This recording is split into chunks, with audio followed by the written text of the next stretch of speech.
Moi, la vie par l'Esprit. Par l'Esprit de Dieu. De la mort à la vie par l'Esprit de Dieu.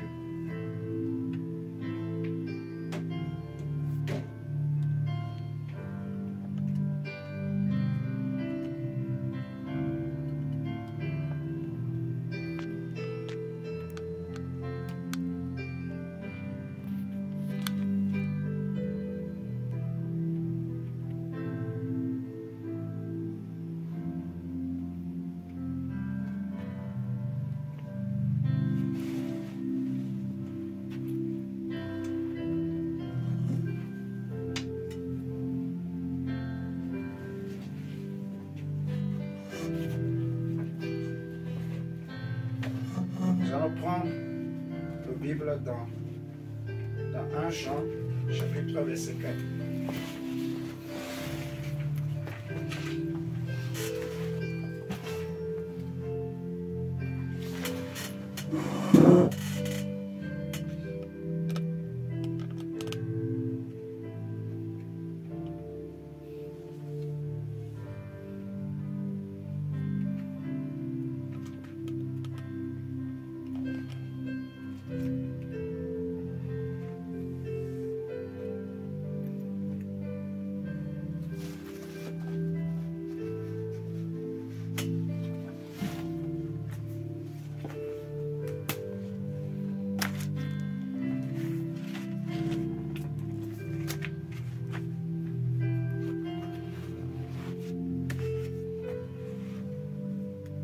Jean 3, verset 14.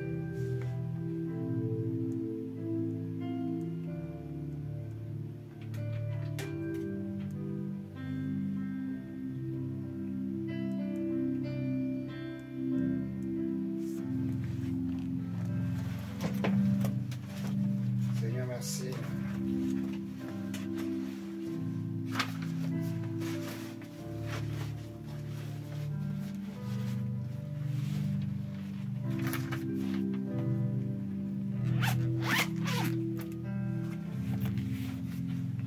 De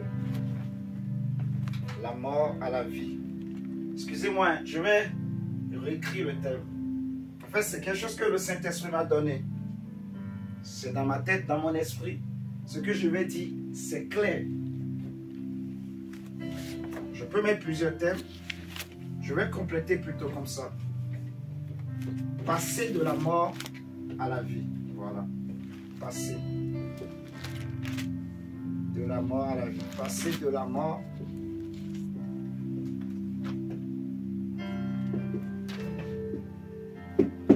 à la vie. C'est bon. Si on veut un peu compléter par le Saint-Esprit, toujours. Non. Si le thème que je mets sur Internet après, vous voyez, j'ajoute par le Saint-Esprit, ne vous étonnez pas, c'est le même thème en fait. Parfois, je peux ajouter des détails où j'enlève, ainsi de suite. Mais nous allons parler du passage de la mort à la vie. Et ce thème est tiré, c'est une parole qui est écrite dans nos Bibles. Dans 1 Jean chapitre 3, verset 14, l'apôtre Jean va dire ceci. Je veux parler de la croix de Jésus. Donc, de la mort. Mais derrière cette mort se cache la vie. La vie. Et cette vie-là, cette mort-là, elle devient glorieuse uniquement grâce à une seule chose, une seule personne. Ou pas le concours, le pouvoir d'une seule personne, le Saint-Esprit. Sans le Saint-Esprit, la mort de Jésus aurait été une mort banale, inutile même.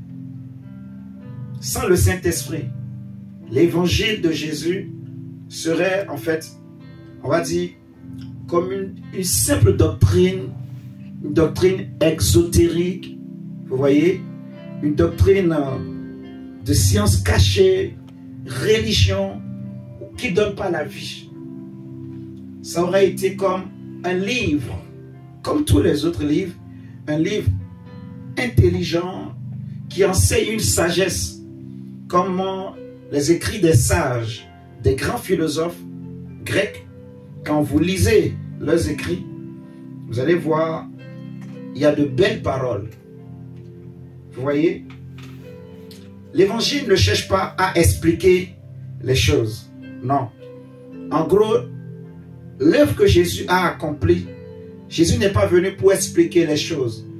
Donc, pour amener les gens à devenir très scientifiques, très intelligents, très intello. Non, ce n'est pas ça. L'évangile, ce n'est pas les raisonnements, ce n'est pas la réflexion. Alléluia. Ça n'a rien à voir, en fait. Ça n'a rien à voir. C'est la vie.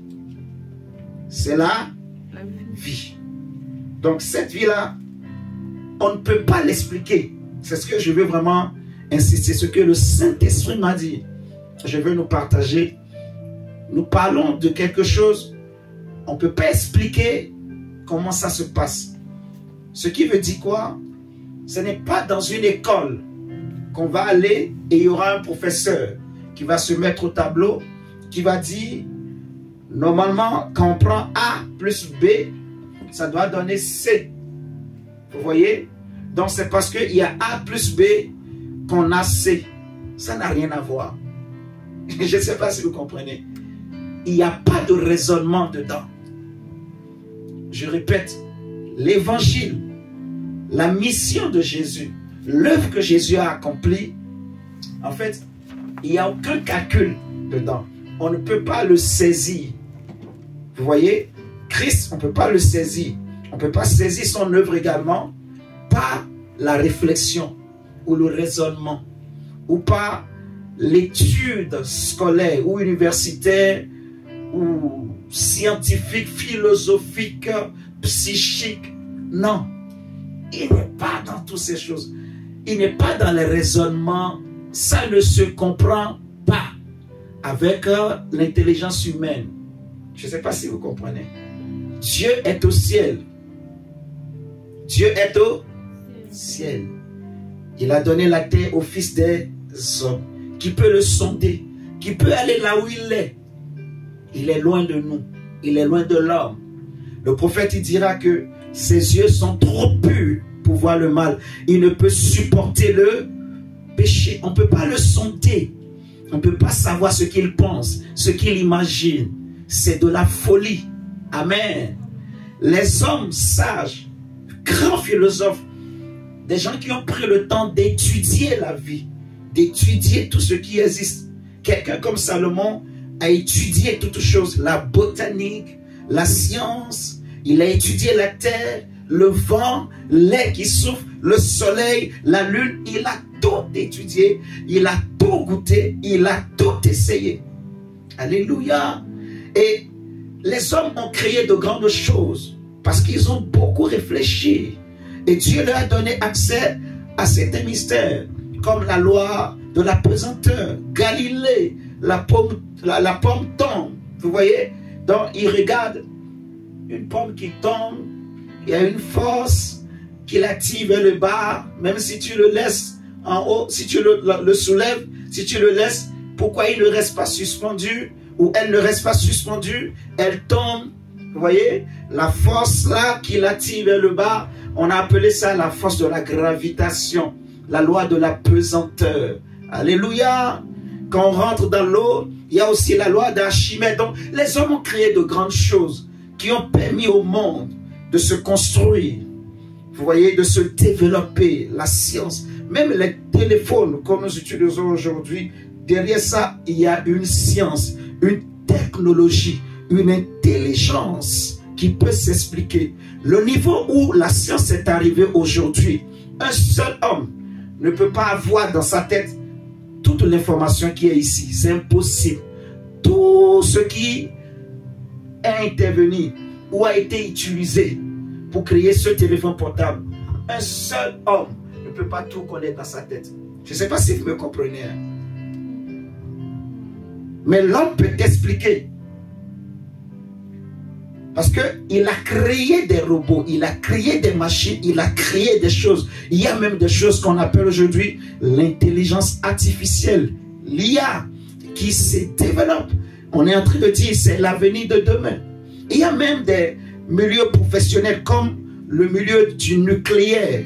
Imaginez la matière, une simple poussière, un petit grain de poussière que l'on prend. Mais les hommes sont arrivés et ils ont compris que dans ce petit grain de poussière, il y a une grande force. C'est vraiment très bien. Ça ne s'explique pas. Ça se connaît et ça se reçoit.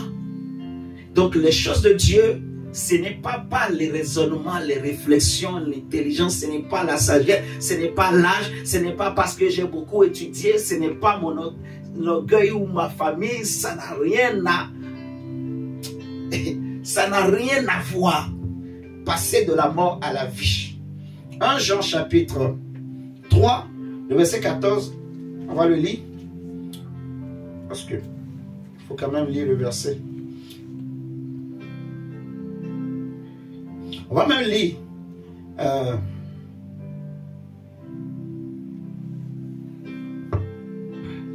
du verset 11. Lisons du verset 11.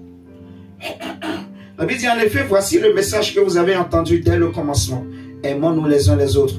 Que personne ne suive donc l'exemple de Caïn, qui était du diable et qui a égorgé son frère. Et pourquoi l'a-t-il égorgé?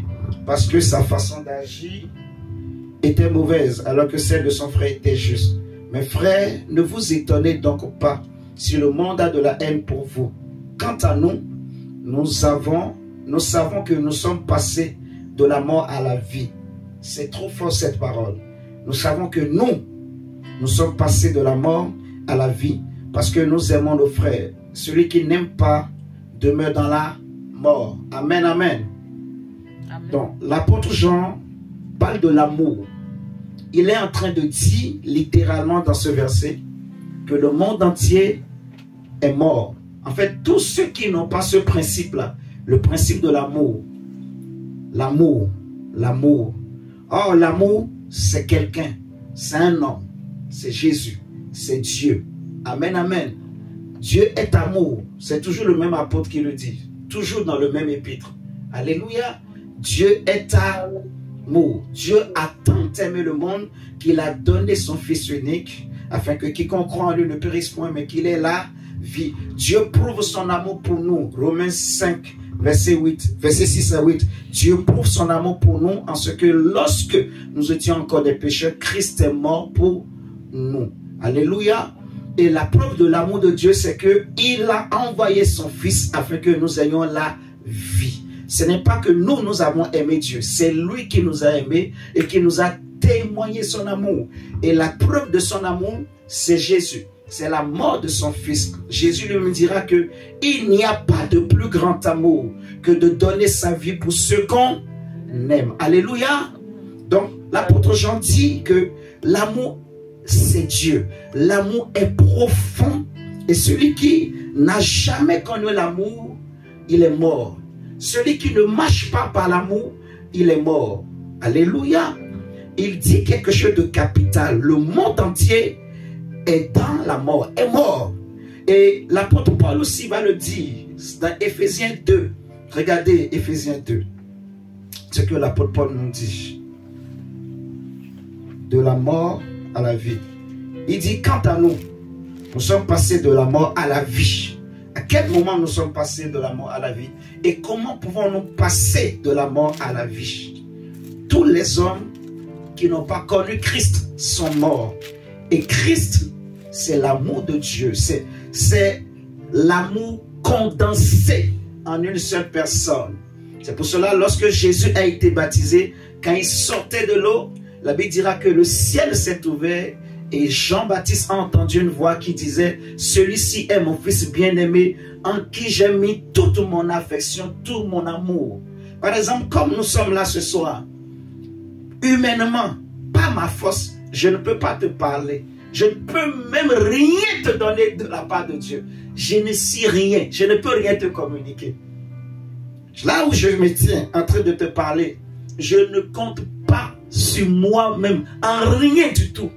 Moi-même, je suis incapable.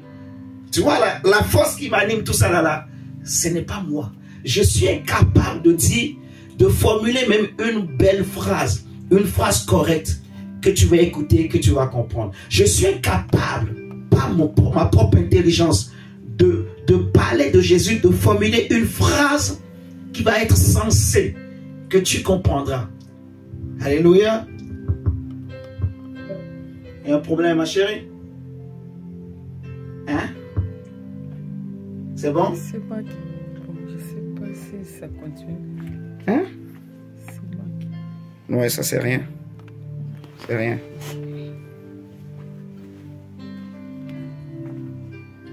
Donc, je disais, je suis incapable. Incapable. Donc, les choses de Dieu, ce n'est pas la réflexion. Ce n'est pas l'intelligence. Ce n'est pas les choses, ce n'est pas les raisonnements, ce n'est pas la connaissance, ce n'est pas le bagage intellectuel, ce n'est pas ça. Ça ne s'explique pas. Alléluia. Ça ne se comprend pas. Ça se sait, ça se reçoit. Tout simplement. C'est la grâce. C'est des choses banales. En fait, mais quand la vie rentre dedans, ça change. Je ne sais pas si vous me comprenez. Quand l'esprit prend, ça change. Il y a eu beaucoup de gens qui étaient des gens pieux, des gens saints, en tout cas qui ont marché dans l'obéissance de la loi de Moïse avant Jésus. Mais leur mort n'a rien changé pour Israël. David était appelé le roi selon le cœur de Dieu. Jusqu'à aujourd'hui, Israël continue de célébrer David. Amen, amen. Abraham est appelé le patriarche. Même Élisée, qui avait reçu la double portion d'Élie, il est mort. La Bible dira que ses ossements ont ressuscité un autre mort. Mais sa mort n'a rien changé pour Israël. Rien. Rien. Rien. Rien. Ça ne s'explique pas. Ça ne se comprend pas. Même la prière, ce n'est pas le raisonnement. Enfin, je ne sais pas comment je vais le dire. Je suis incapable de formuler une phrase. Quand je veux prier, prier vraiment, pas moi-même, je suis incapable. Oh Dieu. Regardez Ephésiens chapitre 2, verset 1. L'apôtre Paul nous dit ceci. Autrefois, vous étiez comment? Mort par vos offenses. Vous étiez morts à cause de vos fautes et de vos péchés. Donc, dans Louis II, je crois c'est écrit à cause de vos offenses. Oui, vous étiez morts par vos offenses et par vos péchés. Voilà, vous étiez morts. Vous voyez? Vous étiez morts par vos offenses et par vos péchés. Par ces actes, vous conformiez alors votre manière de vivre à celle de ce monde et vous suiviez le chef des puissances spirituelles mauvaises, cet esprit qui agit maintenant dans les hommes rebelles à Dieu. Je peux même m'arrêter là déjà, parce que j'ai déjà eu ce que je voulais. J'ai entendu ce que je voulais dire. En gros, Paul dit que nous aussi nous étions morts. Si on continue la lecture, vous allez voir, il va encore préciser. Donc, on était comme tout homme. Tu étais comme tout homme. J'étais comme tout homme qui est né d'une femme et d'un homme. Alléluia. Et Paul dit que nous étions tous morts. Nous étions morts à cause de quoi? De nos offenses, de nos fautes, de nos péchés. Nous étions rebelles à Dieu. La Bible dit le péché, c'est la désobéissance à la loi et au commandement de Dieu. Amen, amen. Et tous ont péché, Romain nous dira, et sont privés de la gloire de Dieu. Donc tous les hommes sont sous la condamnation de la mort.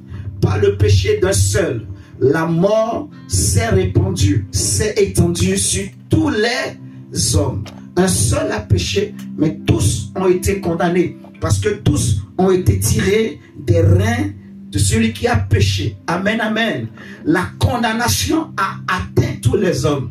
La mort, c'est la conséquence du péché des hommes. La conséquence de leur rébellion, de leur désobéissance.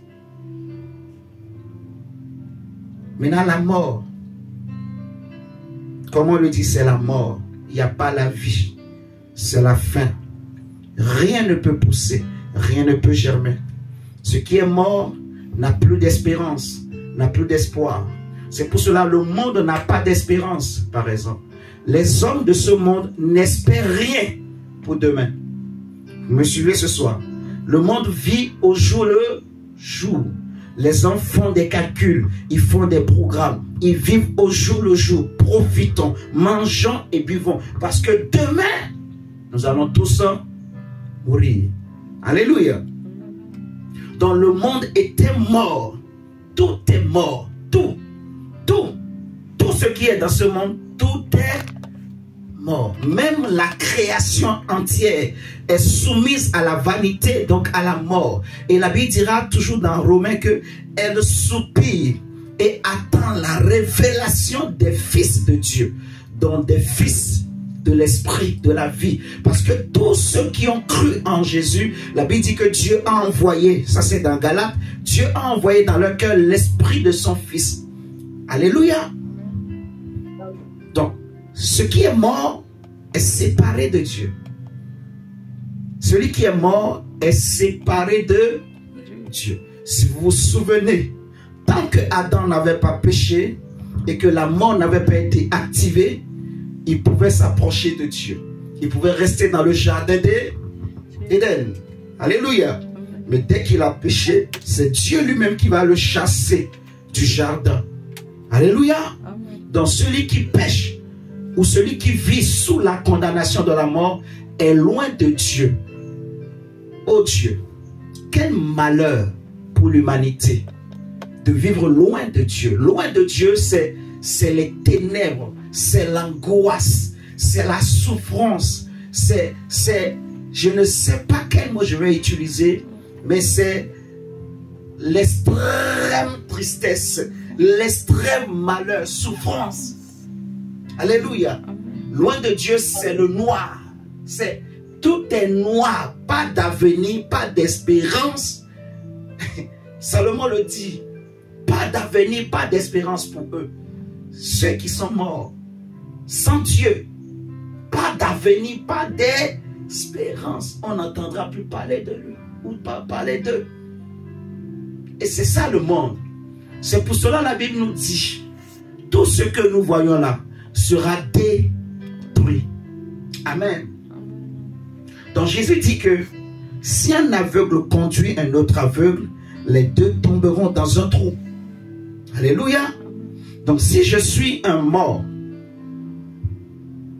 je ne peux pas avoir la vie. Vous êtes d'accord avec moi? Un mort ne donne que la mort. Alléluia. Donc tous les prophètes sont passés. Les gens sont passés. Des rois sont passés. Mais rien n'a changé pour l'humanité. Maintenant la Bible nous parle d'un homme dont la mort est spéciale et différente. Nous allons prendre 1 Corinthiens chapitre 1.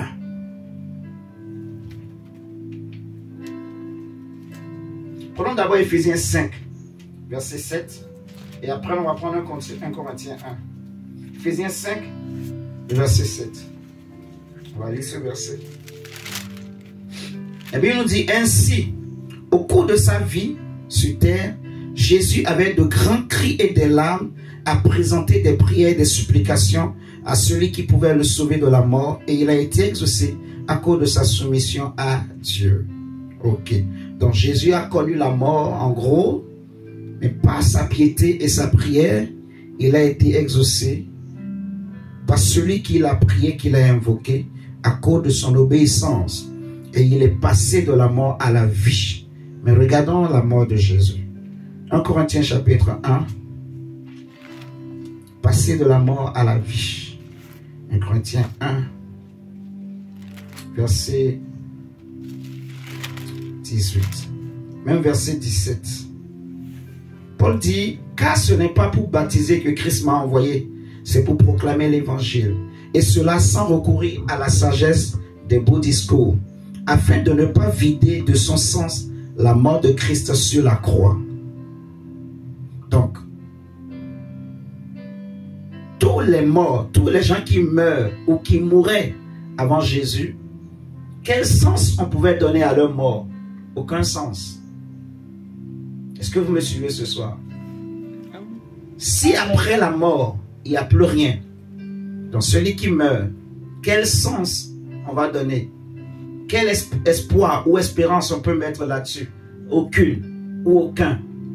Vous comprenez ça? Que ce soit un enfant, un bébé, un nouveau-né, un avorton, un vieillard. Vous voyez? Tous ceux qui mouraient, c'est fini. Et leur mort n'avait pas de sens. Je ne sais pas si vous comprenez. On ne pouvait rien faire avec ça en fait. Quand quelqu'un meurt, c'est fini. Ça commence par pourrir, il faut jeter, il faut se débarrasser. Je ne sais pas si vous comprenez. Même si tu aimes, c'est fini. En fait. Donc, il n'y a rien à tirer de ça. Rien. Donc, c'est la mort d'un homme qui n'a pas Dieu, n'a pas de sens. Il n'y a aucune espérance. Il n'y a rien à tirer de ça. Amen, amen. Mais ici, Paul nous dit que Dieu ne m'a pas envoyé pour baptiser seulement. Ça veut dire que l'évangile, ce n'est pas seulement, voilà, baptiser, rentrer dans l'eau, sortir de l'eau, les discours, les explications, même les enseignements qu'on fait, en fait, si il n'y a pas l'esprit, toutes ces choses-là, ça ne sert à rien. Je ne sais pas si vous me comprenez. C'est nul et sans effet. Rien, rien du tout. Rien. Tu ne recevras rien. Ce sera comme si on était dans un amphithéâtre et je suis un professeur, comment ils disent même, professeur émérite, je ne sais pas moi, j'ai beaucoup de cheveux blancs. Vous imaginez? Donc je viens avec ma craie et il y a beaucoup de jeunes étudiants qui admirent le professeur. Waouh! Il connaît beaucoup de choses. Et je me mets au tableau, je commence à écrire des formules bizarres. Et je commence à expliquer. Je m'appuie sur ce qu'un autre a fait. Je raconte des histoires. Quand on avait lancé la fusée sur Mars, on a vu des choses. On avait vu des planètes. J'explique les trous noirs. J'explique les trous rouges, les trous jaunes. J'explique des choses. Je donne des théorèmes, des théories. J'observe comment le monde fonctionne. Je crée des algorithmes. Je crée des choses. Et ça marche. En fait, quand les gens appliquent, ça marche. Vous voyez ce que je dis? Mais ça, si tu dis à quelqu'un que je veux donner un sens, ou bien il y a un mort, il y a une mort, ou un mort qui a un sens pour ma vie, il va te dire que tu es fou.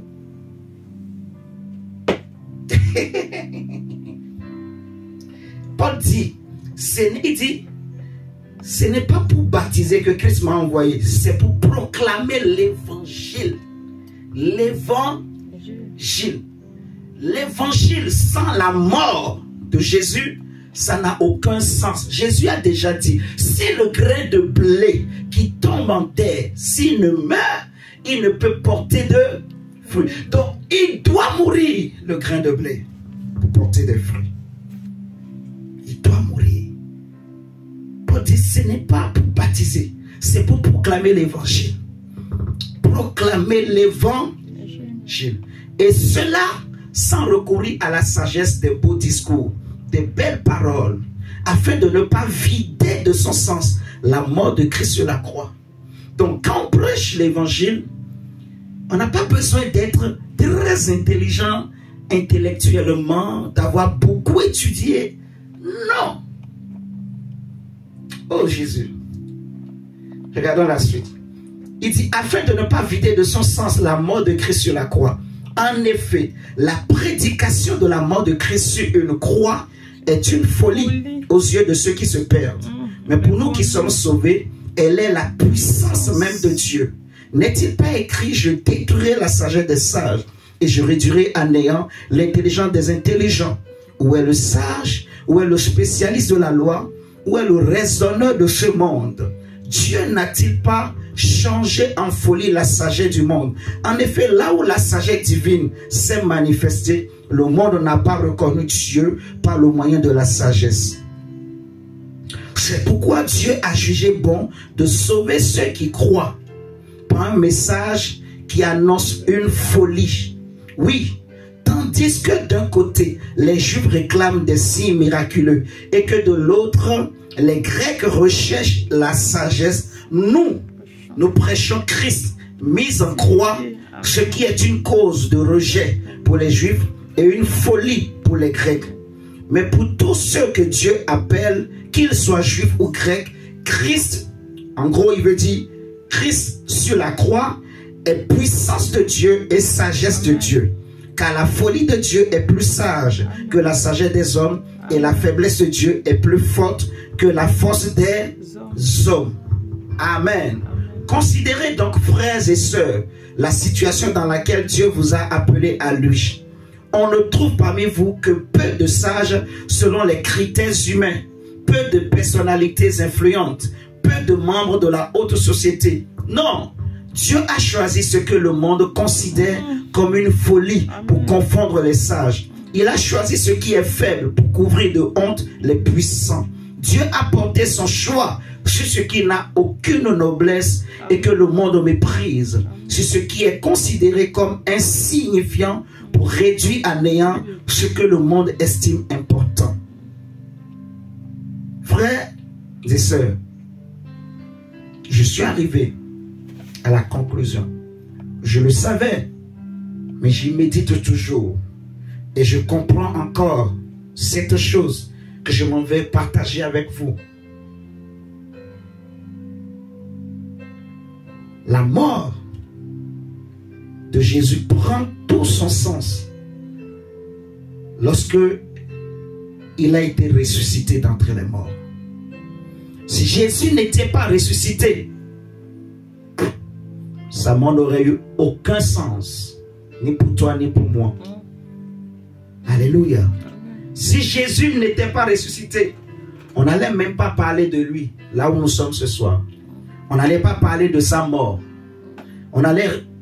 Pourquoi on parlerait de lui? Il n'a rien fait de différent. Il n'est pas le premier à mourir. Et il ne sera pas le dernier aussi. Vous comprenez ce que je dis? Mais pourquoi nous sommes là ce soir? Pourquoi il y a plus de 2000 ans, les hommes continuent de parler de cette mort-là?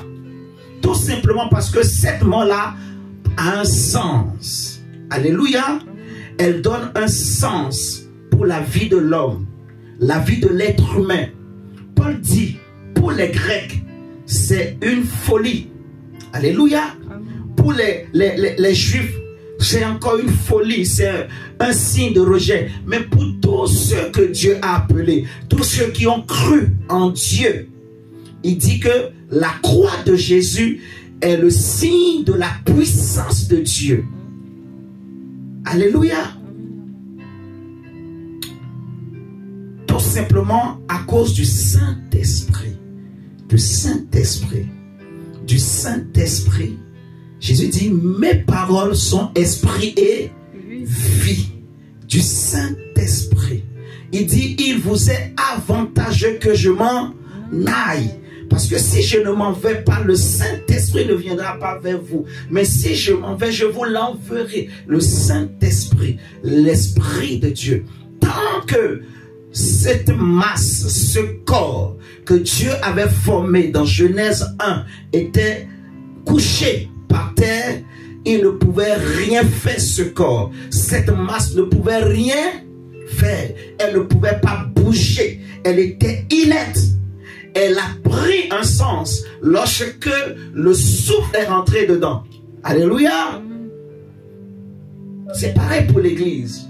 En fait, l'église de Jésus, en fait, le jour où Christ a été crucifié à la croix, déjà dans Matthieu 16, Jésus dit que sur cette pierre, Matthieu 16, 18, sur cette pierre, je bâtirai mon église. Il n'a pas dit je bâtis maintenant, mais je bâtirai. Donc il conjugue le verbe au futur. Je bâtirai mon église et les portes du séjour des morts ne prévaudront point contre elle. Il est en train de déclarer une chose. Je m'en vais en guerre contre la mort. Je veux donner désormais un sens à tous ceux qui mettront en moi leur confiance et leur foi. Je veux donner un sens à leur mort. Je veux les délivrer des liens de la mort. C'est pour cela que la Bible disait, en parlant de Jésus lui-même, il était impossible qu'il puisse être retenu par les liens de la mort. Oh my God. Jésus dit, les portes du séjour des morts, les liens de la mort ne peuvent rien contre mon corps, contre mon église. Il dit, je bâtirai. Mais pour qu'il puisse bâtir son église, au moment où il prophétisait, l'église n'était pas encore née, l'église n'était pas encore formée. Mais il a fallu qu'il aille à la croix, qu'il passe lui-même par la mort, par le chemin de la mort, par le chemin de la souffrance, le chemin du rejet, le chemin de l'abandon, le chemin de l'isolement, le chemin des pleurs, des lamentations. Il est passé par les déserts, il est passé par les régions sombres de la terre. Il a connu les souffrances les plus atroces. Oh my God. Je ne sais pas si vous me comprenez. Il fallait qu'il passe par là pour connaître la mort dans sa totalité et dans sa globalité, du nord au sud, de l'est à l'ouest. Il a pris tout en lui. Il est allé à la croix. La Bible nous dira que pendant 3 heures de temps, il y avait les ténèbres sur toute la terre. Parce que tous les éléments de la mort, tous ceux qui participent à la mort, étaient là. Rendez-vous. Ils étaient tous venus pour assister, pour tuer cet homme. Parce que cet homme, c'était la vie. Amen. Jésus. Jésus. Jésus. Ils étaient tous contents de le tuer. De le tuer, de le crucifier. Crucifiez-le, crucifiez-le. Il a accepté de passer par la mort, de passer par la mort. Sans la mort, il n'y a pas la vie. Jésus est passé par la mort. Il a accepté de mourir. Et la Bible nous dira que le 3e jour après, il est ressuscité. Il est ressuscité comment?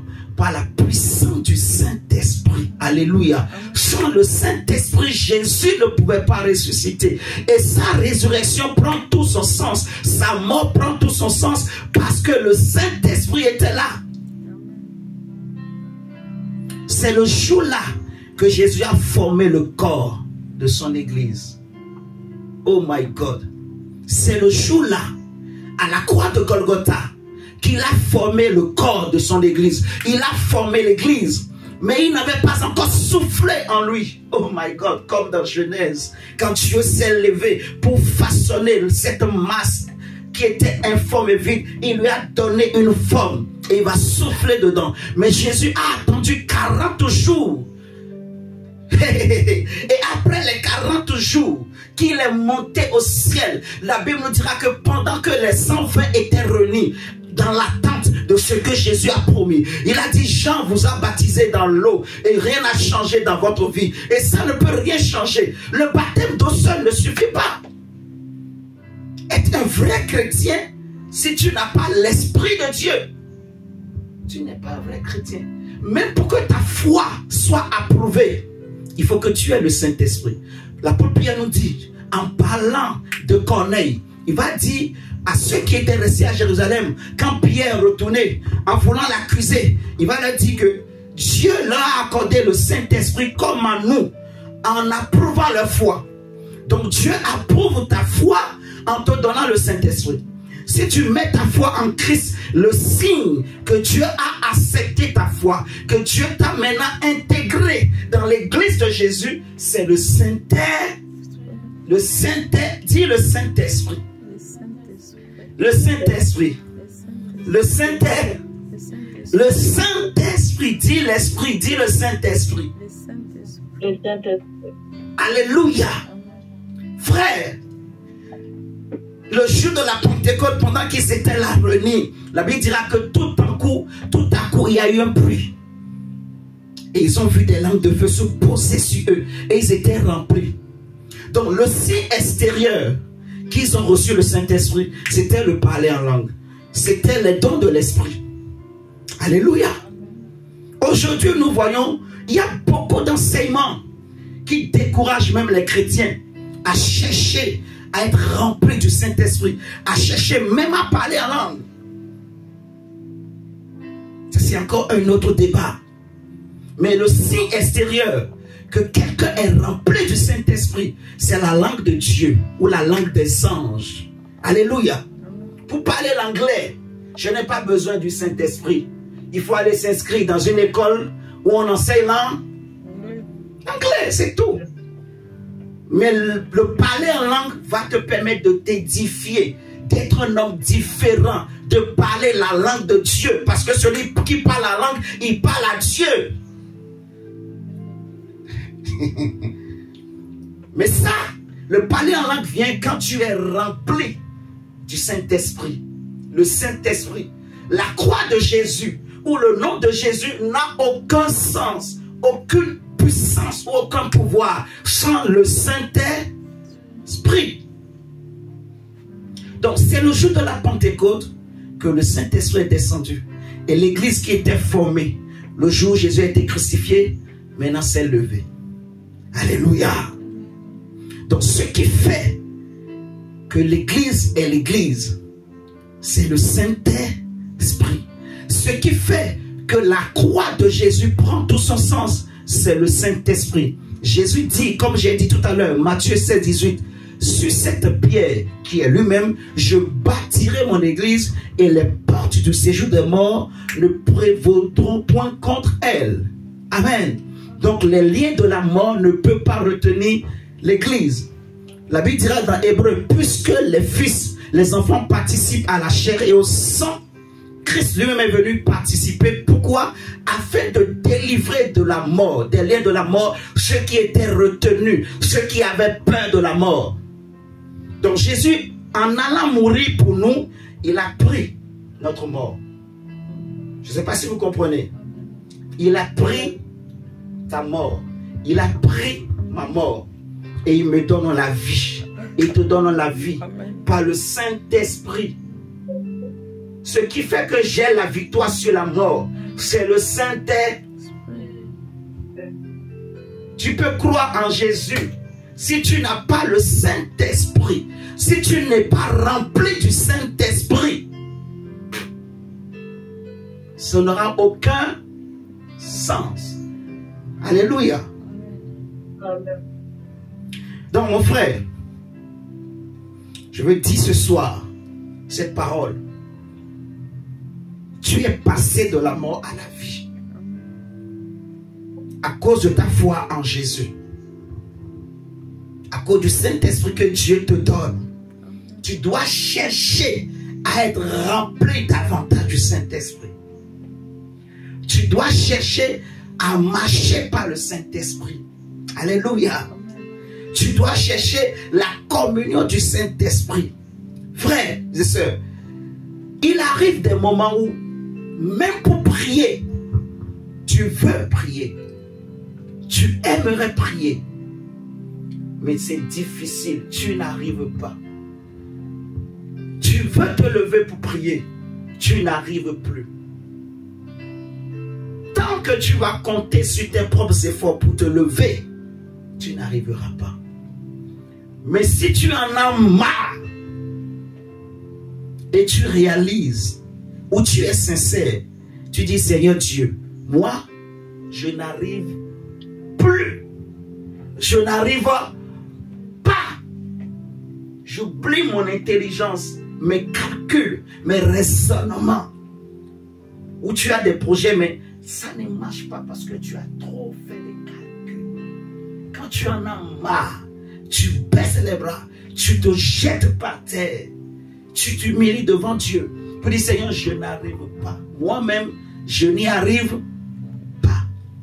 Tu réalises la parole de Jésus qui dit que sans moi, vous ne pouvez rien. Tu comprends pourquoi il a dit je vous enverrai quelqu'un, le consolateur.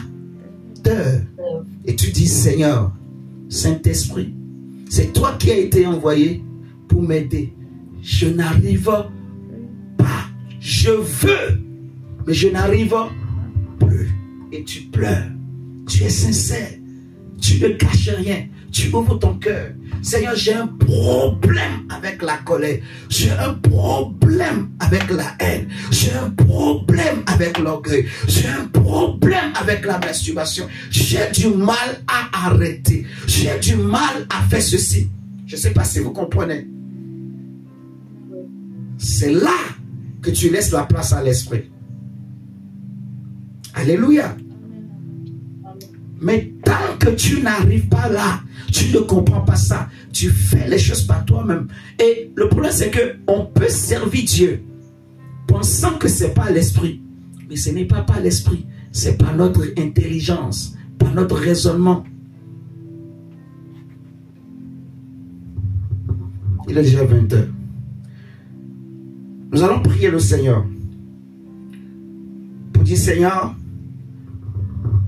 que la mort de Christ prenne tout son sens dans ma vie. Et que tout ce qui était blocage, qui empêchait le Saint-Esprit, là, les blocages dont nous voulons parler, c'est ce qui empêche le Saint-Esprit de prendre toute la place dans notre vie, de se révéler pleinement en nous, d'agir en nous, de prendre tout le contrôle de notre âme. Nous allons dire, Seigneur, nous déposons tout à tes pieds, nous renonçons, nous nous humilions, ô Dieu. Nous reconnaissons nos défauts, nos faiblesses, nos limites. Seigneur, je ne sais pas prier. Moi, je ne sais pas ce que toi tu as. Je ne sais pas quelles sont tes limites ou tes faiblesses. Mais toi-même, tu sais dans ton âme, dans ta conscience. J'aimerais pas que tu fasses une prière standard. Une prière que tu as l'habitude de faire. J'aimerais pas que tu répètes des paroles que on a l'habitude de répéter. Non, je veux que tu pries avec sincérité, avec ton cœur, que tu désires le Saint-Esprit. Sans le Saint-Esprit, il n'y a pas la vie.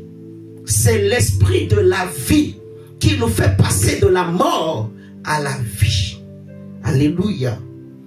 Tant qu'il n'y a pas la Pentecôte, on sera comme à la croix. On sera comme à Gethsémane. Et il y a beaucoup de chrétiens qui n'ont pas encore vécu la Pentecôte. Qui ne sont pas encore arrivés à la Pentecôte. Qui sont encore au lieu du crâne. Qui sont encore là où Jésus a été crucifié. En fait, prie le Seigneur de tout ton cœur. Si tu veux, lève tes mains au ciel. Prends la position que tu veux. Mais ouvre ton cœur. Ne regarde pas ce qui est autour de toi ou celui qui est autour de toi. Prie sincèrement et tu verras ce qui va se passer avec le Saint-Esprit. Appelle-le, désire-le.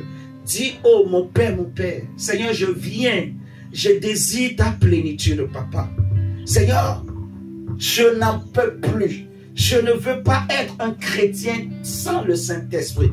Je veux que la mort de Christ, Seigneur, prenne un sens, tout son sens dans ma vie. Je veux être une créature différente, une personne différente. Seigneur, par le Saint-Esprit. Quand le Saint-Esprit te remplit, tu es différent. Est-ce que quelqu'un a soif de la présence de Dieu? La présence de Dieu, l'ange de la présence de Dieu, le garant de la présence de Dieu, c'est le Saint-Esprit. C'est le Saint-Esprit. C'est le Saint-Esprit qui fait passer de la mort à la vie, qui chasse la mort de nos vies. Parce que c'est l'esprit de la vie qui chasse les ténèbres, qui donne tout son sens à la croix de Jésus, à l'œuvre de la croix, aux paroles de Dieu, même à ma foi. Dieu approuve ma foi à cause du Saint-Esprit. Prie le Seigneur pour dire, Seigneur, je prie que Dieu, tu approuves ma foi. Que la croix de Jésus prenne tout son sens. Que la mort de Jésus prenne tout son sens, Seigneur. Je veux le Saint-Esprit. Seigneur, je ne veux pas faire les choses par moi-même. Je n'y arrive pas, Seigneur. Je te demande pardon.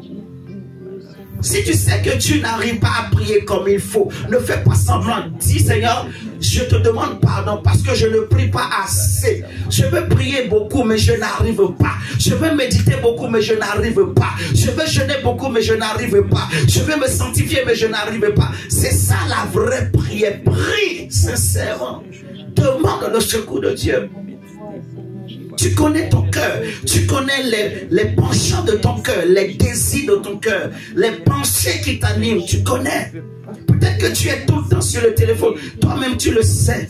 Dis, Seigneur, je veux quitter Golgotha. Je veux quitter le lieu du crâne et je veux vivre ma Pentecôte aujourd'hui. Je veux vivre ma Pentecôte, Seigneur, aujourd'hui. Je veux vivre ma Pentecôte, Seigneur, cette année. Seigneur, je veux le baptême du Saint-Esprit avec, Seigneur, le si flagrant du parler en langue, la langue de Dieu, Papa. Seigneur, donne-moi ton Saint-Esprit. Seigneur, sans toi, je n'y arriverai pas. Je vais prier, mais je n'y arriverai pas. Seigneur, je veux me lever et prier, je n'y arrive pas. Seigneur, je vais faire 1 heure de prière même, mais je n'y arrive pas. Je vais faire 2 heures, mais je n'y arrive pas. Je veux jeûner, oh Dieu, mais je n'y arrive pas. Je te demande pardon, oh Dieu. Est-ce que quelqu'un peut prier? Est-ce que quelqu'un peut élever la voix vers Dieu? Est-ce que quelqu'un peut parler au Saint-Esprit? Quelqu'un peut appeler le Saint-Esprit? Quelqu'un peut l'inviter, peut le désirer? Oh Saint-Esprit, nous avons besoin de toi. Toi qui donnes un sens à la mort de Jésus. Toi qui fais passer l'homme de la mort à la vie. Toi qui fais passer tous ceux qui ont cru en Jésus de la mort à la vie.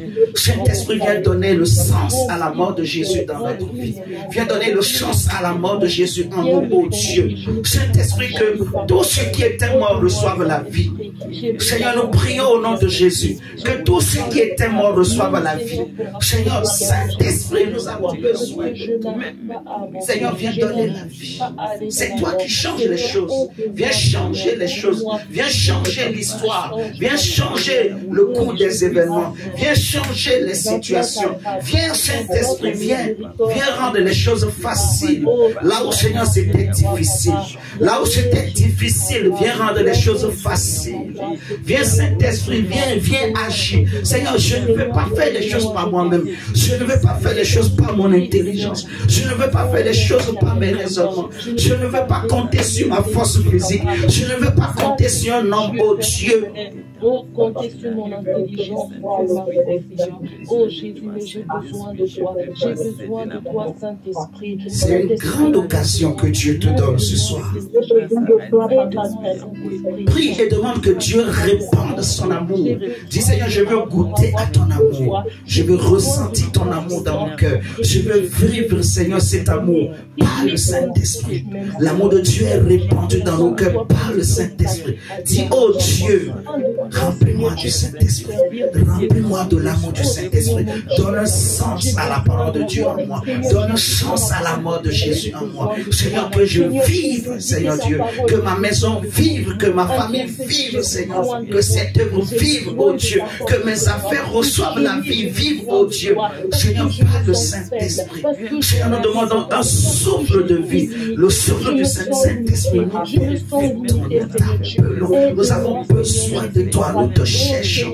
Nous cherchons ta présence, Seigneur. Nous nous humilions, oh Dieu. Viens, Saint-Esprit, à notre secours. Sans toi, Seigneur, il n'y a pas de vie. Sans toi, Seigneur, nous sommes limités. Seigneur, sans toi, je n'ai rien à faire. Je ne peux rien faire. Je ne peux pas formuler une vraie phrase. Seigneur, sans toi, tu es béni. Seigneur, sans toi, la maladie va triompher de moi.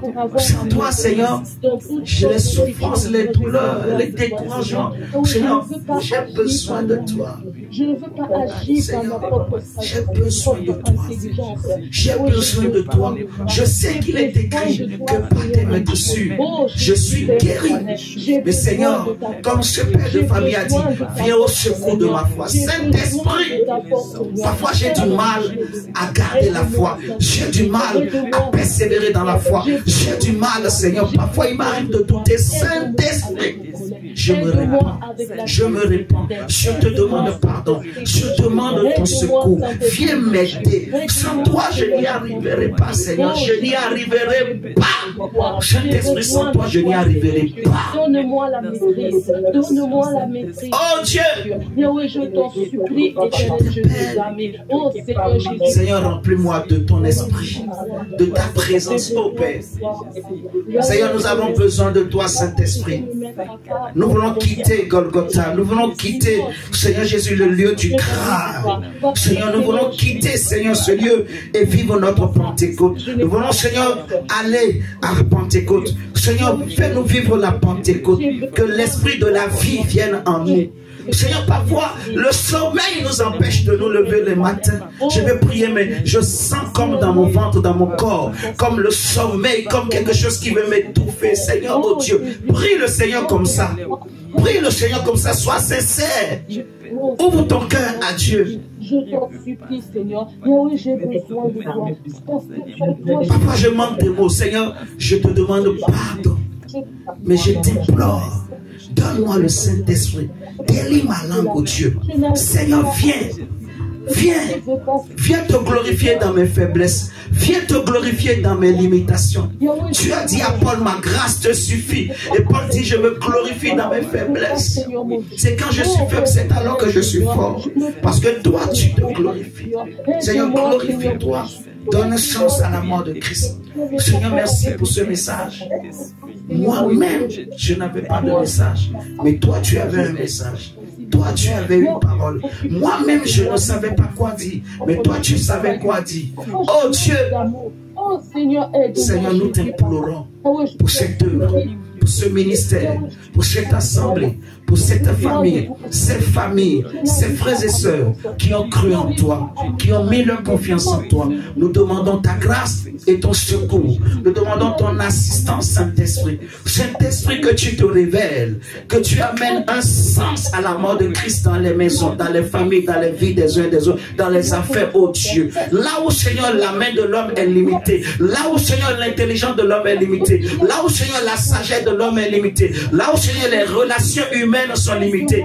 Oh Saint-Esprit, nous t'appelons. Toi, viens étendre ta droite, étends ta main, viens agir, viens glorifier Jésus, viens manifester ta puissance, viens manifester la puissance de Jésus, viens donner la puissance de la croix, manifeste la puissance de la mort de Jésus et de sa résurrection. Saint-Esprit, nous t'appelons esprit de vie. Là où la mort était rentrée, viens amener la vie. Seigneur, viens amener la vie. Seigneur, viens amener la vie. Seigneur, viens amener la vie. Là où, Seigneur, il y avait des difficultés, là où, Seigneur, il y avait des complications, viens rendre les choses faciles. Viens, Saint-Esprit, rendre les choses faciles. Saint-Esprit, viens rendre les choses faciles. Seigneur, là où il y avait des maladies, viens apporter la guérison. Là où il y avait des choses incurables, viens rendre les choses simples. Viens, Seigneur, faciliter les choses. Viens, Seigneur, libérer Saint-Esprit. Viens, Saint-Esprit, agir, oh Dieu.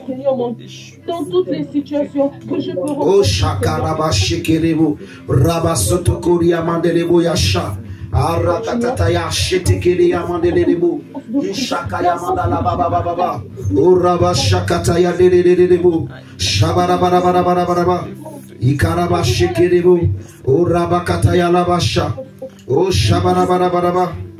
Seigneur, nous t'aimons, nous te rendons la gloire. Nous te rendons grâce. Oh, nous te remercions pour ce soir. Merci. Merci pour ta grâce. Merci pour ce moment, Papa. Que ton nom soit béni. Oh Jésus, je t'aime. Je t'aime, Père. Seigneur, nous t'aimons. Merci, Seigneur. Amen, amen, amen. Amen. Alléluia. Qui a été béni ce soir? Amen. Amen, amen. Dieu est très bon. Nous allons nous arrêter ce soir, ici. Donc, que Dieu vous fortifie, vous garde, vous protège.